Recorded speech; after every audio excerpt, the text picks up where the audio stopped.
We've got a mailbag episode coming for you with talk about Hughes versus Jiricek, how we got into scouting, and much, much more. All coming up on today's episode of Locked On NHL Prospects. You are Locked On NHL Prospects, part of the Locked On Podcast Network. Your team every day.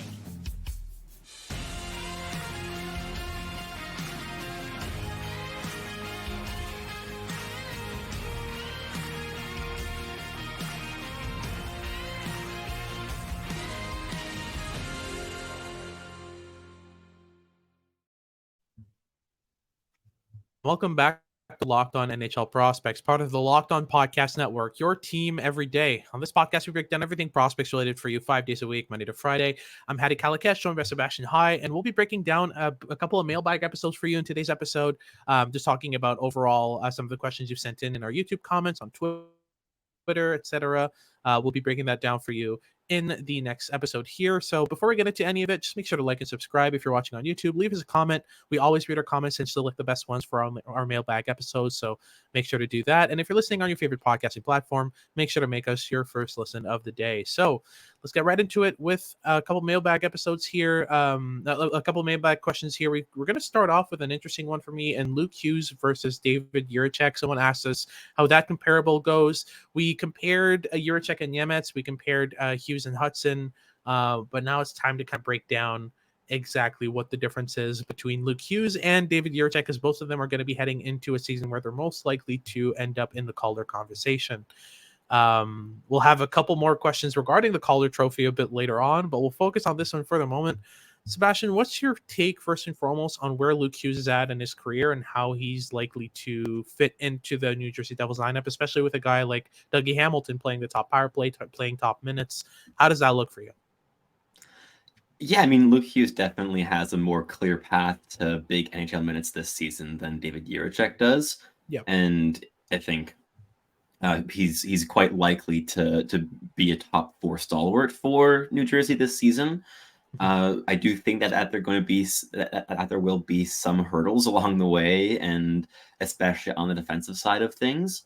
Yeah. But that said, I do think that Luke Hughes is going to be an important cog in the machine that the Devils want to be this season, and he will be integral to their success. I think if he's able to really, really become that top 4 offensive presence that we know he can be, and if he can already be that this season, I think that the Devils are going to be looking pretty good, and that he's probably going to be the second power play quarterback, and I think he'll be a very important piece of that team. Yeah, it makes sense for sure. I mean, I'm kind of in the same boat, but I also kind of see how David Jiricek could carve out a top pair role on a team like the Columbus Blue Jackets, where there isn't that much defensive depth. I mean, they've added a couple weird ones this year with Ivan Provorov and a couple other additions that just don't really make sense with their timeline.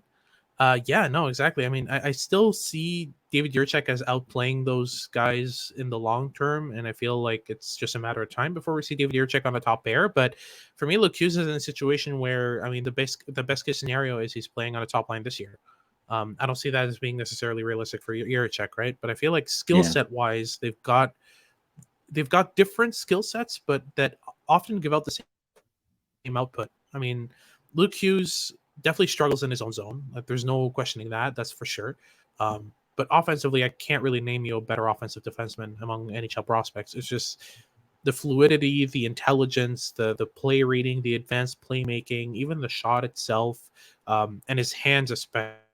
I mean, he's got that combination of skills.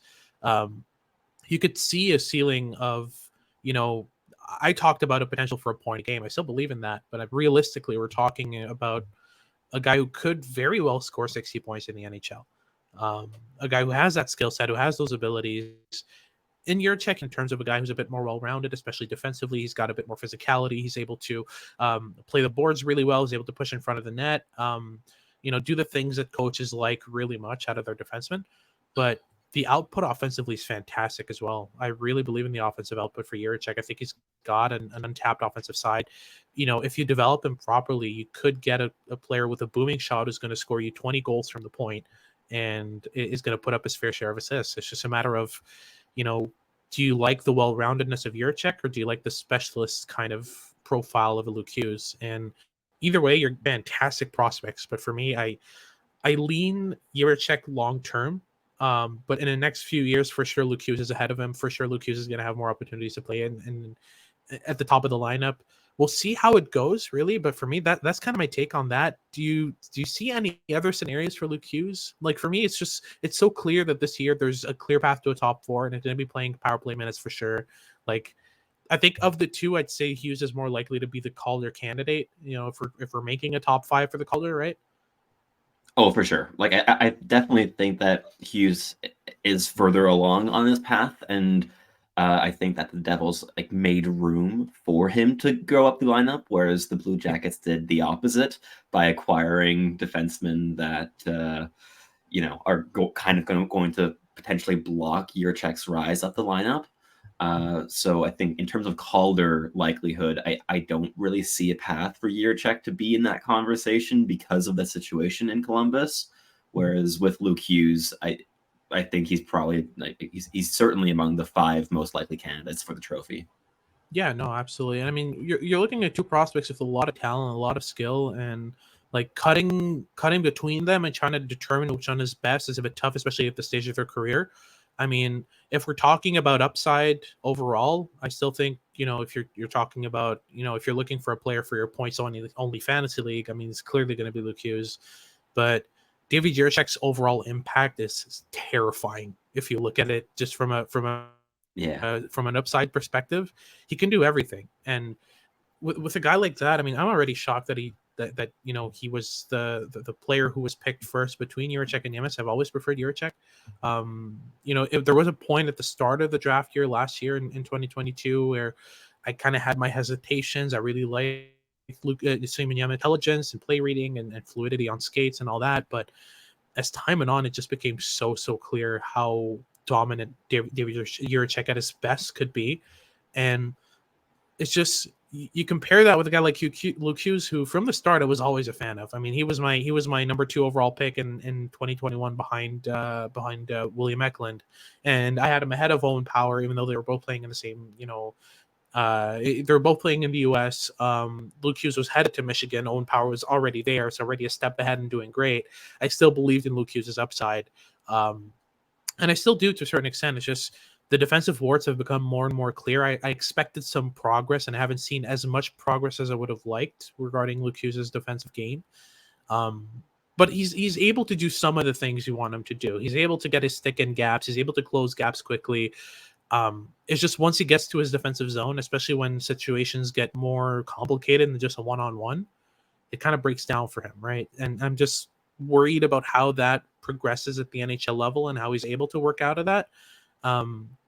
But yeah, do you think there's still room to grow with Luke Hughes regarding his defensive game, especially in his defensive zone, especially regarding multi opponent scenarios? Like, do you see a clear path to a better Luke Hughes defensively, or is that kind of a situation where you're just going to have to deal with it? I do think he's going to get better. I don't really see a path of it ever becoming like a strength or even just like a neutral part of his game. I think that the best way to kind of allow him to flourish and be the most valuable player that he can possibly become will be to put him with a pairing mate who can really hold a lot of that defensive burden and really just give Hughes the freedom to be the special offensive talent that he is. I think that's where he is at his most valuable, is when he has that freedom. And I think that while, yes, he will be able to learn how to better manage multivariable situations defensively and be more consistent in his positioning and I guess like learn how to close his gaps more consistently and more effectively and using the boards a bit better to suffocate the rush. But those are smaller details that I think that most players do improve throughout their 20s. And it's also why you see a lot of defensemen being kind of like late bloomers, is because a lot of those habits are a lot more important for defensemen than for forwards. And those are habits that just take time to learn. And but I really do think that in terms of like raising his ceiling, it's all going to be about raising the offensive potential and keep like doubling down on that facet of the game, really. Yeah. Whereas with David Jiricek, on the other hand, there's going to be progression on every level of his game, and he's just going to continuously get better. And that's why I agree with you. I think that in the long run, I would prefer to have David Jiricek than Luke Hughes in my organization. But in terms of the short term and the overall offensive output, I think Luke Hughes definitely has the advantage here. Yeah, and that's a testament to how tight this conversation is between those two. That wraps things up for our first segment about Luke Hughes versus David Jiricek. Thank you to Velaho339 for the question. And we're going to move on to a question by Zayden that we found quite interesting and wanted to plug in. It's a question about overall how we got into scouting, and we'll kind of give you some advice as well as to how you could get into scouting if you wish to. So we'll get into it right after these comments from our sponsor here. So Sebastian, talk us through our sponsor for today's episode. It's a familiar one. You've heard it before, but talk us through it here. Football season is about to kick off, and FanDuel is giving you the chance to win all season long. Because right now, when you bet on a Super Bowl winner, you can get bonus bets every single time they win in the regular season. Just pick any team to win the Super Bowl, and you'll get bonus bets for every victory. And you can use those on anything, ranging from player props to spreads to over and unders and far more. So visit FanDuel.com/lockedon and start earning bonus bets with America's #1 sportsbook. That's FanDuel.com/lockedon. All right, moving on to our second segment and our second question. Zayden asks on YouTube how we got into scouting. Now, this is a long path that we've been on for quite a while. It takes a lot of perseverance and interest and passion, and especially a lot of will to improve your knowledge on a yearly, monthly, weekly basis. But for me, where it all started is I mean, we'd have to go back to when I was maybe 11 or 12 years old when I first got into hockey, because that's kind of where my interest in prospects almost started. It was almost immediately within those parameters. I mean, I was a huge soccer fan. I came from Lebanon, a huge fan of FC Barcelona. Right around the time that that Pep Guardiola, a legendary coach, took over for FC Barcelona and turned it into a tactical monster, just an absolutely unbeatable team. Around that time, I started watching hockey. I just stumbled upon it on TV one day by scrolling through channels, and I saw Pavel Datsyuk deke through the entire Habs team and get a chance on goal, and I was like, yep, this is my sport now. I transferred the tactical aspect to hockey. I got really interested in hockey tactics first, but as the Habs started sucking in 2011, 2012, 2013, the good years, the very, very good years of Alex Galchenyuk. That's when I got into prospects. The Habs had the 3rd overall pick, and I'd never heard of a draft. That's not a thing in European football. So I got interested in the process of that, how you scout players, got interested in leagues, and then it just kind of built up from there. Around 2018, 2019, I decided, you know what, I'm going to give it my all and try to make this a career. So I reached out to multiple people in the industry. I started, obviously Twitter is really helpful because you get to make a lot of contacts with that. You can DM people, you can talk to them about what's going on, and ask them about some opportunities. And I basically harassed the former director of European scouting for Dobber Prospects and current Carolina Hurricanes scout, Jukka Nevalainen, until he gave me a spot as a team writer. And then from there, it was just writing good stuff, continuing to follow people who'd say good things and have, very advanced and comprehensive knowledge of scouting and prospects, until I built up enough of what I was able to say on a regular basis and what I was able to write about until I got noticed by more platforms. I started writing for the Hockey News, started writing for Habs Eyes on the Prize. And before long, I was on the scouting team. And before long, I was director of North American Scouting. It's a path where you need to continually be in the mindset of improving your knowledge. And the best way to do that is to follow particular people on Twitter who know what they're talking about, who know more than you, and to accept that they do, because that's the only way to kind of learn more about the industry. But Sebastian, how did you get into it? I mean, fairly similar path as a whole. I think a lot of people in public scouting got started in similar ways. I've been a sports and hockey fan my entire life, but I didn't always have many friends or family members that loved the sport too. So I was always kind of like interested in ways of connecting with people about the sport and talking about it and analyzing it. So like throughout the 2010s, when big Habs fan, obviously, which was not the nicest time to be a big Habs fan necessarily, that entire stretch. But I was getting more and more into the sport, and probably by like 2017 to 2018 is when I was really starting to analyze hockey. And while it wasn't scouting yet, I was writing with The Winning Habit, and I always wanted to write articles that were a lot more analytical than what they would usually post on that site. And from there, I basically kind of got my into being interested in scouting when the pandemic hit, and I had a lot more free time, and I just needed something to pour my time and energy into. So I basically just started scouting independently. Like, I wasn't with any scouting network, or I wasn't even with Dauber yet, and I was just doing, like, I was finding the game tape I could find. I got like a CHL TV pass, Hockey TV, like Svensk Hockey, like all like the subscription services that you could think of for hockey games for draft eligible players. I was subscribed to, and I filled in some gaps with a perhaps not so legal method that we don't have to talk about. Totally not pirating anything. Everything is done so professionally here. Absolutely.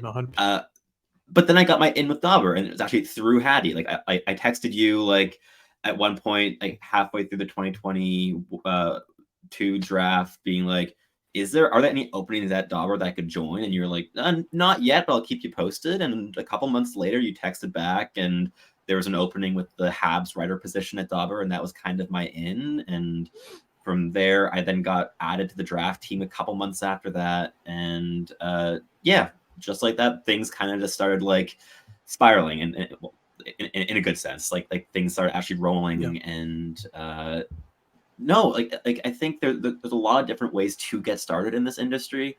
Like, a lot of people do so by like us, just focusing on public work, specifically writing for sites, doing public scouting. Other people go down the more private route of going and sending emails to like OHL teams or junior teams or any hockey teams in their areas, asking if there's an opening for a scouting position, whether it is paid or not paid. And I mean, I know a couple really good scouts that scout for like Mississauga, for instance, like Paul Zuck comes to mind. And he got there by just sending an email. And I think the big thing with getting started in scouting is just being proactive. Like, you have to just be very, very into it. That's kind of the big thing here is there isn't the biggest incentive to do it at the start. Like, we are not getting paid an exorbitant amount of money to do the work that we are doing, because it is very much a passion project. And we're both hoping that it will open doors for us moving forward continuously. But the core of it is that this is also a fun hobby for us, and it's enjoyable work. It's fun, and pouring effort into it and improving at it is intrinsically motivational for us, and it's so much fun. And I think everyone has experiences of that in any type of field, but I think scouting is one where it's really tough to get by if you don't really have that intrinsic motivation and just the innate desire to do it, because it's a lot of work. It takes a lot of time, a lot of energy. Like, the amount of players that we have to survey every season is a lot. Like, it's in the hundreds. I covered like 280 something players last season, and there were still a lot of players that got drafted that I'd never even heard of. And that's how it is. Like, there is no formula to know every single prospect. But look, we both really, really enjoy doing this. And obviously, like, we have this podcast for a reason. We love talking about it. We love analyzing the game. But yeah, I think getting started is all about just being proactive, sending out a couple emails, getting your hands on some game tape, or even just the most basic possible start is just watching your favorite NHL team with an analytical eye. Just like, instead of watching for entertainment, maybe watch an individual player on the ice on every different shift and just see, what are they doing specifically? Does it lead to good results, bad results? What's going on the ice? But there's so many different ways, and I I get asked this question all the time. So I wrote up a pretty in-depth article about getting started with scouting on my Substack, and I'm going to link that in the description, both on YouTube and on all the listening platforms where you might be hearing this podcast. So if you're interested, you're welcome to check that out. I will have that linked. All right, so that wraps things up for our second segment. Now we're going to be heading into our third segment. We'll look at a couple more questions that were sent in by our followers and listeners here on YouTube and on Twitter. We'll get into that right after these messages on today's episode of Locked On NHL Prospects. Alrighty, so moving on to our final segment, we'll talk about a couple more situations here that we wanted to address, questions we wanted to kind of review from our followers and listeners here. So first and foremost, Ice Ant asks, Ryker Evans for the Calder. We got a bit of a chuckle out of that because I don't, as much as both of us really, really like Ryker Evans, I don't think either of us sees him in the NHL, within the next year, at least not for the start, and at least not, a full season, let alone being in the Calder conversation with guys like, Connor freaking Bedard, and it's a high bar this year. Yeah, Adam Fantilli, Logan Cooley, Luke Hughes, David Jiricek, maybe even Simon Nemec in that conversation. Like it's the list goes on and on and on in terms of players that could be in that conversation. So, what do you expect out of Ryker Evans in terms of this rookie season overall? I do think there's a chance that he plays extended minutes in the NHL this season. I'm a really big fan of Ryker Evans. Not quite Calder level contention, but I've been a really, really big fan of him for a long time. I think this season, he put up 44 points as an AHL rookie last year, which is awesome. My expectation would be that he logs somewhere between 30 and 60 games this season, and maybe hits like 0.25 points a game. Like he scores a point every 4 games. I think that'd be kind of my expectation with very, very solid defensive results. This is what's awesome about Ryker Evans, is that he's one of the better transition defenders among NHL prospects right now. He's a really strong puck mover. He's really intelligent in possession, and he plays a pretty straightforward, simple game that I think a lot of coaches will fall in love with pretty quickly. So I think if Evans does hit the NHL and he stays for like 10 games, I think he might finish the season with the Kraken from that point onwards, because he really is very capable of gaining coaches' trust pretty quickly. So I do like him quite a bit. Yeah, I wouldn't be shocked to see him like halfway through the season join in, that kind of thing. I'd be very, very surprised if we see Ryker Evans as a full-time NHL rookie last. Again, I love him. I really like what he brings to the game. Like I said, fantastic transition defender, really smart with the puck, great puck skills as well. I just don't think either of that is at the level of some of the guys that are in that conversation for the Calder. And again, this year is extremely tight. Either one of Logan Cooley, Connor Bedard, Luke Hughes, or David Jiricek is going to be outside of the top 3 for the Calder, which is just absurd. But we'll see how that goes. There's still time to kind of develop and see what Ryker Evans could do. But for me, I see him as a guy, like you said, who's going to be joining in maybe 20, 30 games into the season and might be able to solidify a spot in the NHL roster, especially on a Seattle Kraken team that doesn't necessarily have the level of depth defensively that other teams have. It's not an unrealistic expectation, but expectations wise, I'd be shocked if he puts up 0.5 points a game in his rookie season. It's just usually occur for defensemen. So we'll see how that goes for Ryker Evans. I feel like he's going to be a very, very good player. I just called it way too early for that. So moving on to a kind of two-parter from Finco. I wanted to take a bit of time to kind of look into that. So first and foremost, Finco asks, which club's development staff do you trust the most and which do you trust the least? For me, when I think of development staff that I trust the most, I immediately go to the Tampa Bay Lightning and Toronto Maple Leafs. Those are the two that kind of stand out to me. The staff that the Leafs have available to them, having Barb Underhill there to basically be available to revolutionize any prospect skating, because she's a freaking wizard. Tampa Bay have access to her as well. She works with the Lightning as well. She's worked with Braden Point. She's worked with other prospects of the Tampa Bay Lightning and just made them fantastic players out of just improving their skating stride. So those are two teams that kind of immediately jump to mind. But do you have any other teams that you immediately think of staff? I mean, we know the good scouting staff. I mean, we Yeah. talked about that in our breakdown of prospect pools, with the Carolina Hurricanes and all that. But any development staff specifically that you think have gotten more out of prospects than other teams would have? I think the Colorado Avalanche are up there. I think Toronto and Tampa are also two very, very good shouts. But I think Colorado is one that stands out to me. I think like quite consistently they get a lot more out of players than most other teams, and that's also true for like young NHL players that they might sign as free agents, and then when they land in Colorado, they do significantly better. I think that they develop their players very, very well.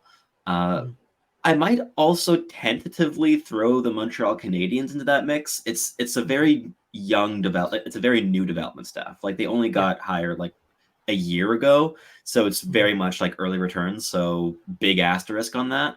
But I think in terms of the staff, I think Adam Nicholas and Marie-Philippe Poulin and Martin Saint-Louis are three pieces that have already really, really shown that they can make big differences in how prospects are developing in the Habs organization.